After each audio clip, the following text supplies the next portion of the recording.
Good morning students. अब तक हमने विज्ञान का पाठ 1 कंप्लीट पढ़ लिया है।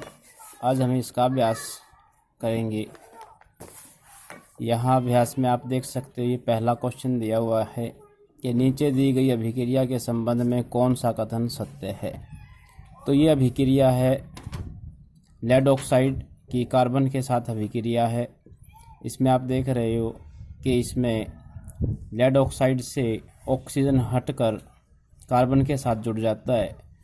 तो आपने अभ्यास में चैप्टर में पढ़ा था कि जब किसी यौगिक से ऑक्सीजन हट कर दूसरे के साथ जुड़ जाए तो जिससे ऑक्सीजन हटता है उसका अपचयन होता है और जिसके साथ ऑक्सीजन जुड़ता है उसका उपचयन होता है।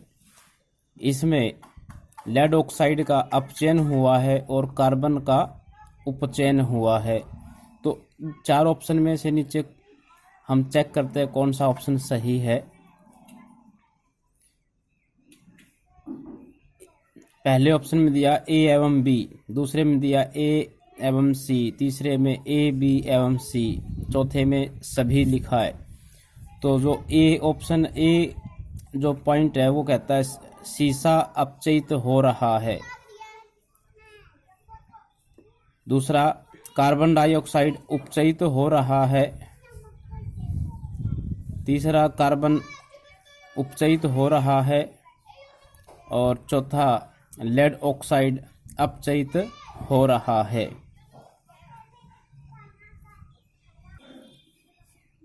तो इसमें पहला ऑप्शन जिसमें ए एवं बी लिखा है वो करेक्ट है। दूसरा क्वेश्चन, इसमें फेरस ऑक्साइड प्लस एल्युमिनियम की अभिक्रिया होती है और एल्युमिनियम ऑक्साइड और आयरन अलग रह जाता है। तो कहता है ऊपर दी गई अभिक्रिया किस प्रकार की है। इसमें आप देख सकते हो आयरन ऑक्साइड यौगिक में से आयरन अलग हो जाता है, उसके जगह पर एल्युमिनियम आकर जुड़ जाता है। तो इसका अर्थ यह है कि यह एक विस्थापन अभिक्रिया है। इसमें आयरन को एल्युमिनियम इसके यौगिक से विस्थापित कर देता है। तो इसका ऑप्शन सी ऑप्शन इसमें डी ऑप्शन इसमें सही है, विस्थापन अभिक्रिया। तीसरा प्रश्न, लौह चूर्ण पर तरु हाइड्रोक्लोरिक अम्ल डालने से क्या होता है। सही उत्तर पर निशान लगाइए। जब लौह चूर्ण पर तनु हाइड्रोक्लोरिक अम्ल डाला जाता है तो हाइड्रोजन गैस निकलती है और आयरन क्लोराइड बनेगा। तो इसका ये ऑप्शन सही है। चौथा प्रश्न कहता है संतुलित रासायनिक समीकरण क्या है। रासायनिक समीकरण को संतुलित करना क्यों आवश्यक है। तो जैसा कि आपने चैप्टर में पढ़ा था, संतुलित रासायनिक अभिक्रिया वह रासायनिक अभिक्रिया जिसमें अभिकारकों तथा उत्पादों में तत्वों की परमाणु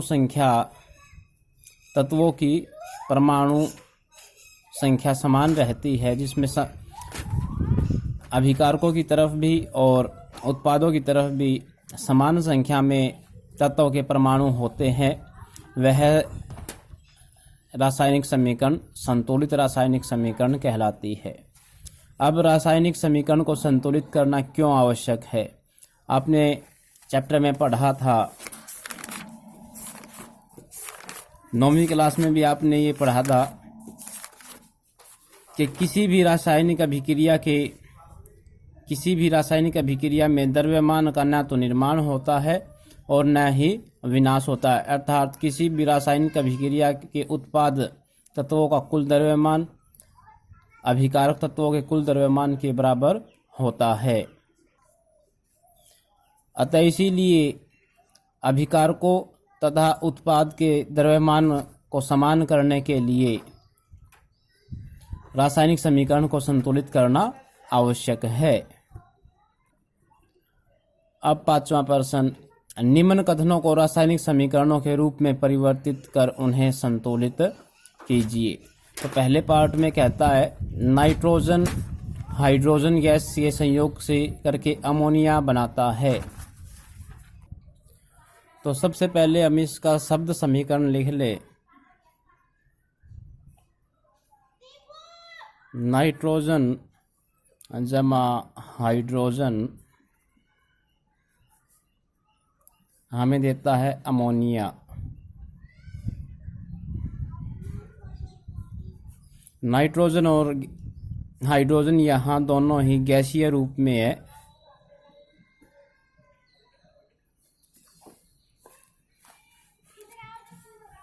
तो नाइट्रोजन का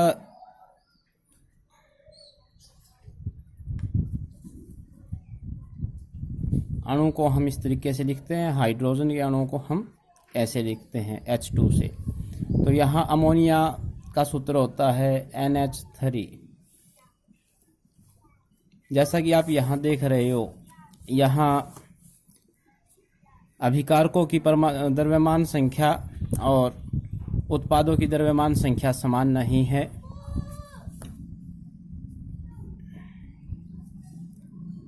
तत्व नाइट्रोजन है और हाइड्रोजन है।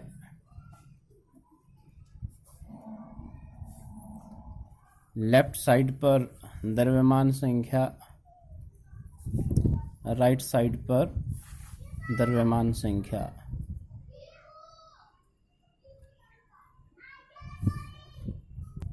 माफ कीजिएगा, द्रव्यमान संख्या नहीं, परमाणु संख्या,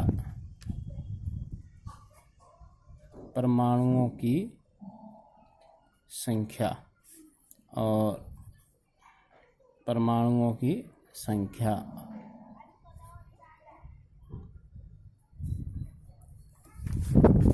तो लेफ्ट साइड पर नाइट्रोजन के 2 परमाणु हैं, राइट साइड पर नाइट्रोजन का 1 परमाणु है। ऐसे ही लेफ्ट साइड पर हाइड्रोजन के 2 परमाणु हैं और राइट साइड पर 3 परमाणु हैं। तो ये समान नहीं है, अतः हमें इनको समान करना चाहिए, तभी यह संतुलित अभिक्रिया होगी। तो समान करने के लिए सबसे पहले हमने क्या सीखा था कि इनको बॉक्स में बंद कर लेना है। बॉक्स के अंदर कुछ नहीं लिखना, जो भी लिखना बाहर लिखना है। सबसे ज़्यादा हाइड्रोजन के, तो हाइड्रोजन वालों को संतुलित करने के लिए यहाँ हाइड्रोजन के 2 हैं, यहाँ पर 3 है, तो 2 से मल्टीप्लाई करा ले, यहाँ पर 3 से मल्टीप्लाई करवा लें, तो 3 दूनी 6 और 2 तिया 6 हो जाएगा।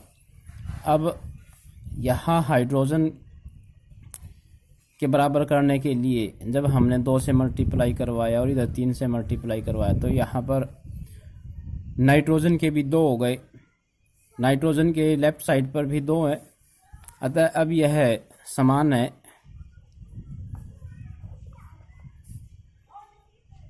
लेफ्ट साइड पर परमाणुओं की संख्या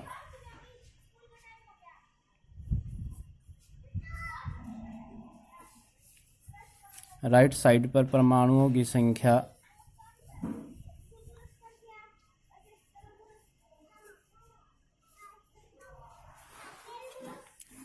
दो 2 6 6।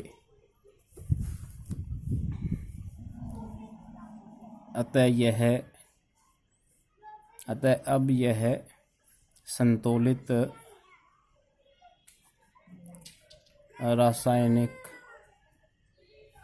समीकरण है।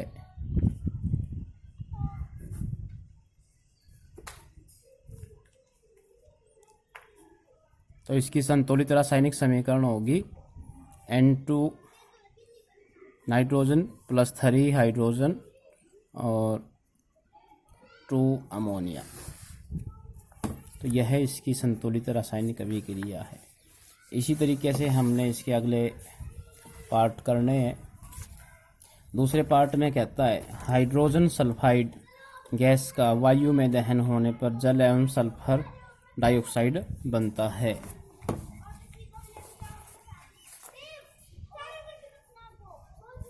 तो हाइड्रोजन सल्फाइड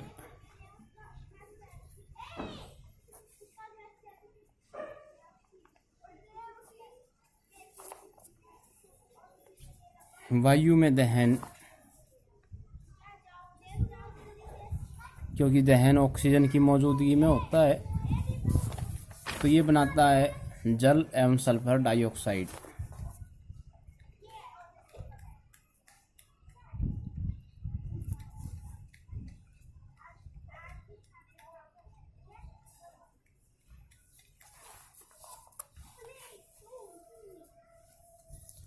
तो हाइड्रोजन सल्फाइड हो गया हमारे पास H2S, ऑक्सीजन, जल और sulphur dioxide.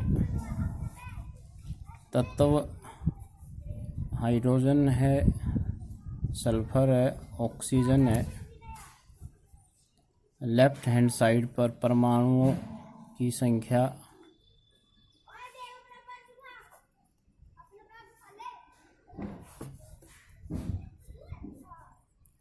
Right hand side पर परमाणुओं की संख्या।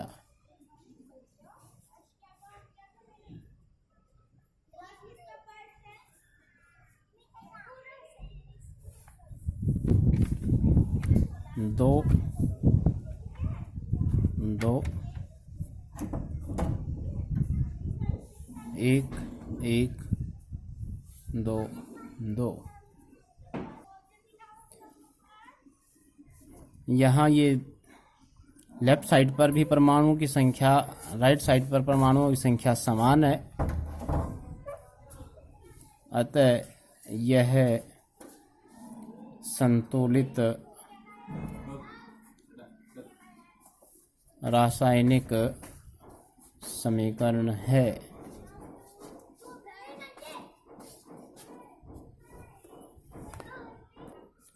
पांचवे के सी में कहता है एल्यूमिनियम सल्फेट के साथ अभिक्रिया करके बेरियम क्लोराइड एल्यूमिनियम क्लोराइड एवं बेरियम सल्फेट का अवशेप बना देता है। तो यह समीकरण दी थी हमें, एल्यूमिनियम सल्फेट बेरियम क्लोराइड बनाता है एल्यूमिनियम क्लोराइड तथा बेरियम सल्फेट। तो सद समीकरण से हमने इसको लिखा सिंबॉलिक फॉर्म में। तो अब हम इसको संतुलित करेंगे। तो यहाँ लेफ्ट हैंड साइड पर एल्यूमिनियम के हैं 2, राइट साइड पर एल्यूमिनियम का है 1, सल्फर के हैं 3, सल्फर का 1 S। यहाँ ऑक्सीजन के 4 दिए 12, यहाँ ऑक्सीजन के सिर्फ 4, बेरियम का है 1, 1, क्लोरीन का है 2, यहाँ 3। तो यहाँ सबसे ज़्यादा ऑक्सीजन के थे, तो इस सबसे पहले ऑक्सीजन को संतुलित करने की कोशिश करेंगे। ऑक्सीजन के 4, यहाँ 12 थे, 3 चौक 12। तो इसको संतुलित करने के लिए जब हमने 3 से गुणा किया तो बेरियम के यहाँ 3 हो गए, तो यहाँ बेरियम का 1 है, तो इसलिए यहाँ भी 3 से गुणा करेंगे। तो अब बेरियम को 3 से गुणा करने पर ये क्लोरीन के 3 दूनी 6 हो गए, तो यहाँ क्लोरीन के 3 है, तो इसको भी 2 से गुणा करेंगे तो बेरियम के क्लोरीन के 6 हो गए। एल्यूमिनियम के 2 बन गए, तो यहाँ एल्यूमिनियम के पहले से ही 2 थे, अतः अब यह संतुलित समीकरण है।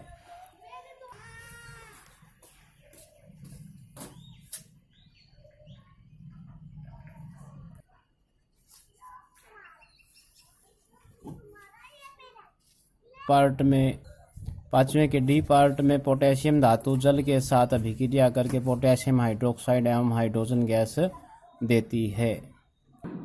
तो पोटेशियम जल के साथ पोटेशियम हाइड्रोक्साइड जमा हाइड्रोजन बनाती है। तो ये इसकी समीकरण हमने लिखी। अब हम इसको संतुलित करने के लिए काम करेंगे। तत्व है पोटेशियम, हाइड्रोजन और ऑक्सीजन। लेफ्ट हैंड साइड पर परमाणुओं की संख्या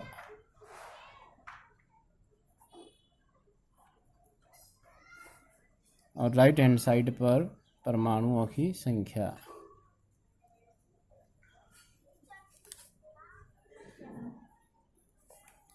पोटेशियम 1, 1, हाइड्रोजन 2, हाइड्रोजन 3, 2 यहाँ और 1 यहाँ। Oxygen 1, oxygen 1। तो यह संतुलित नहीं है, इसको संतुलित करेंगे। तो संतुलित करने के लिए सबसे पहले बॉक्स में बंद करना इसको, H2O,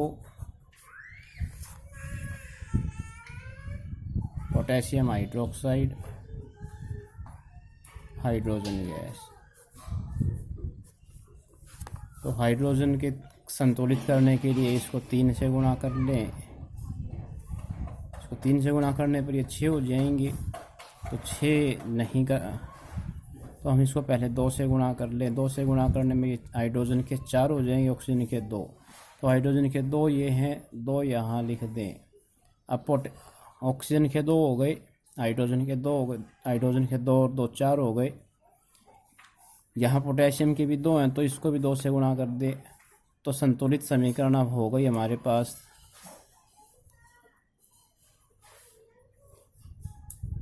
लेफ्ट साइड पर परमाणुओं की संख्या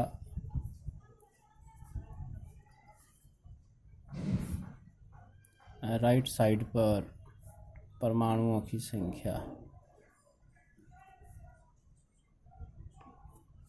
लेफ्ट साइड पर है परमाणुओं की संख्या। पोटेशियम की है 2, 2, 4, 4। ऑक्सीजन की 2, 2।